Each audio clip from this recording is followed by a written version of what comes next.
मजेदारची recipe बनवणार आहोत।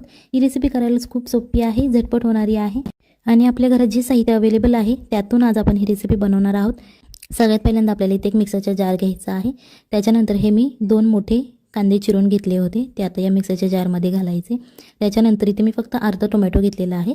इथे आपल्याला जास्त टोमॅटो वापरायचा नाही, अर्धा टोमॅटो घ्यायचा आहे आणि आता हे आपल्याला मिक्सरवरती छान असं बारीक करून घ्यायचं आहे। छान असं घट्ट तयार झालेलं आहे, जास्त पातळही करायचं नाही आणि जास्त घट्टही नाही, अशा प्रकारे आपल्याला हे मीडियम बनवून घ्यायचं आहे। त्याच्यानंतर इथे मी मेथी घेतलेली आहे, 1 वाटी आपल्याला इथे मेथी घ्यायची आहे। त्याच्यानंतर अर्धा चमचा हळद, त्याच्यानंतर 1 चमचा लाल तिखट घ्यायचा आहे, हे तुमच्या चवीनुसार घ्यायचं आहे। त्याच्यानंतर आपल्याला चवीप्रमाणे मीठ घ्यायचं आहे आणि हा 1 चमचा मी गरम मसाला घेतलेला आहे। जर तुमच्याकडे गरम मसाला नसेल तुम्ही चिकन मसाला वापरला तरीही चालेल। त्याच्यानंतर अर्धा वाटी पाणी घ्यायचं आहे आणि आता हे आपल्याला चमच्याच्या मदतीने छान असं मिक्स करून घ्यायचं आहे। व्हिडिओ आवडत असेल तर व्हिडिओला लाईक करा आणि जर तुम्ही चॅनलवर नवीन असाल तर चॅनलला सबस्क्राईब करा, जेणेकरून येणाऱ्या नवनवीन व्हिडिओचे अपडेट तुम्हाला लगेच मिळतील। आता हे छान असं आपलं मिक्स करून झालेलं आहे। आता हे आपण साईडला ठेवून घेणार आहोत। त्याच्यानंतर इथे एक मी परात घेतलेली आहे छोटीशी, हे मी 1 वाटी गव्हाचं पीठ घेतलेलं आहे, तुम्ही इथे मैदा वापरला तरीही चालेल। आता हे पीठ आपण यामध्ये घालून घ्यायचं आहे। आता इथे अर्धी वाटी मी म्हणजेच अर्धा चमचा छोटा तेल घेतलेला आहे आणि हे कच्चं तेल आपल्याला वापरायचं आहे, चवीनुसार मीठ। आणि आता हे छान प्रकारे पहिल्यांदा असं तेल मिक्स करून घ्यायचं आहे, जेणेकरून हे तेल सगळ्या पिठाला लागलं जाईल। पहिल्यांदा पाणी ओतायचं नाही। आता हे आपलं छान असं मिक्स करून झालेलं आहे। इथे मी पाणी घ्यायचं आहे, तर तुम्हाला दिसत असेल बघा, अशा प्रकारे मी आपलं पीठ मळून घेतलेलं आहे। जास्त पातळही करायचं नाही, जास्त कडकही नाही, मीडियम असं करून घ्यायचं आहे। इथे एक मी पॅन घेतलेला आहे आणि यामध्ये आपल्याला सगळ्यात पहिल्यांदा 3 चमचे तेल घ्यायचं आहे। जर तुम्हाला तेल जास्त आवडत नसेल तर तुम्ही 1 ते 2 चम्मच वापरलं तरीही चालेल। आता हा मी खडा मसाला घेतलेला आहे, यामध्ये मोहरी, तेजपत्ता, तुमच्या घरात जो खडा मसाला अवेलेबल असेल तो तुम्ही टाकायचा आणि त्याच्यानंतर एक बारीक चिरलेला कांदा टाकायचा आहे आणि हा कांदा आपल्याला लालसर होईपर्यंत फ्राय करून घ्यायचा आहे। कांदा आपला लालसर फ्राय करून झालेला आहे, तुम्हाला दिसत असेल बघा, जास्तही करपवायचा नाही, मीडियम असा गोल्डन ब्राऊन करून घ्यायचा। आता जी आपण मगाशी पेस्ट बनवली होती कांदा आणि टोमॅटोची, ती आता यामध्ये घालून घ्यायची आहे आणि आता हे अशा प्रकारे मिक्स करून घ्यायचं आहे। आता ही जी पेस्ट आहे ती पेस्ट आणि कांदा आपल्याला छान असा भाजून घ्यायचा आहे। जोपर्यंत या पेस्टला तेल सुटत नाही तोपर्यंत आपल्याला हे फ्राय करून घ्यायचं आहे। तुम्हाला दिसत असेल बघा, ही रेसिपी करायला सोपी आहे, झटपट होणारी आहे आणि घरच्या साहित्यात होणारी। जेव्हा अचानक पाहुणे येतात तेव्हा आपण ही रेसिपी झटपट त्यांच्यासाठी बनवू शकतो। ही रेसिपी करताना तुम्हाला सगळे विचारतील की ही रेसिपी कशी केली आम्हालाही सांगा। आता जे आपण मगाशी मिक्सर तयार केलं होतं मेथीचं, ते आता या मसाल्यामध्ये आपल्याला घालून घ्यायचं आहे आणि आता हेही या मसाल्याला तेल सुटेपर्यंतच आपण फ्राय करून घेणार आहोत।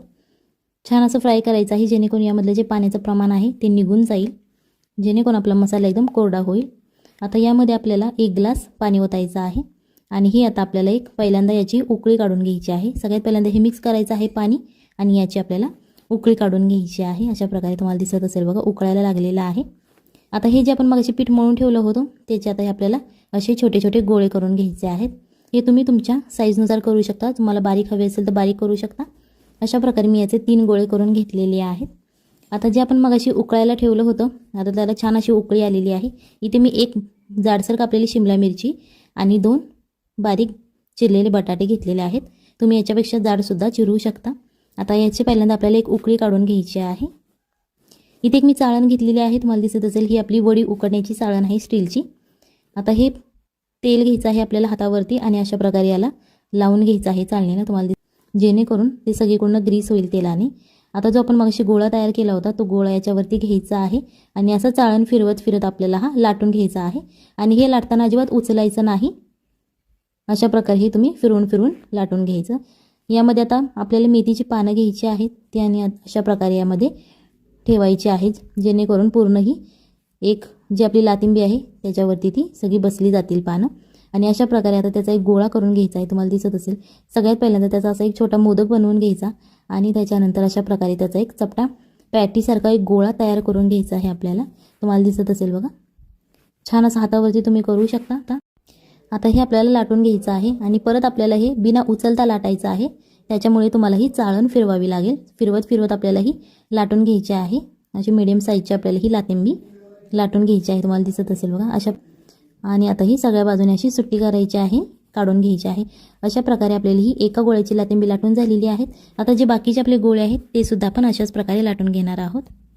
इथे मी तेल गरम करायला ठेवलेलं आहे. छान असं कडकडीत तेल आपलं तापलेलं आहे. जी आपण लातिंबी लाटून घेतली होती ते अशा प्रकारे आता तेलात सोडून घ्यायची आहे आणि ही हाय फ्लेमवरच आपल्याला तळायची आहे, जेणेकरून ती छान अशी फुलली जाईल. अशा प्रकारे आता आपण ही तळून घेणार आहोत. ही रेसिपी नक्की घरी ट्राय करा, आपल्या फॅमिलीला खाऊ घाला आणि मग मला कमेंटमध्ये सांगा कशी झाली होती. कारण ही रेसिपी खाल्ल्यानंतर सगळे तुम्हाला विचारतील की कशी केली, कारण इंटरेस्टिंग रेसिपी आहे आणि एकदम चविष्ट ही रेसिपी लागते. आता तुम्हाला दिसत असेल बघा, खालच्या बाजूने आपली ही लातिंबी भाजून झालेली आहे, म्हणजेच तळून झालेली आहे. आता ती आपण अशी गोल फिरवत फिरवत छान अशी क्रिस्पी होईपर्यंत भाजून घेणार आहोत आणि त्याच्यानंतर आपल्याला ही पलटी करून सुद्धा फ्राय करून घ्यायची आहे. तुम्हाला दिसत असेल बघा, एका बाजूने छान अशी फ्राय झालेली आहे, दुसऱ्या बाजूने अशाच प्रकारे आपण ही फ्राय करून घेणार आहोत. अशा प्रकारे आपली छान अशी बटाट्याची आणि शिमला मिरचीची ग्रेव्ही तयार झालेली आहे. तुम्हाला दिसत असेल बघा, खूप छान असा कलर आलेला आहे आणि टेस्टही खूप छान आहे याची.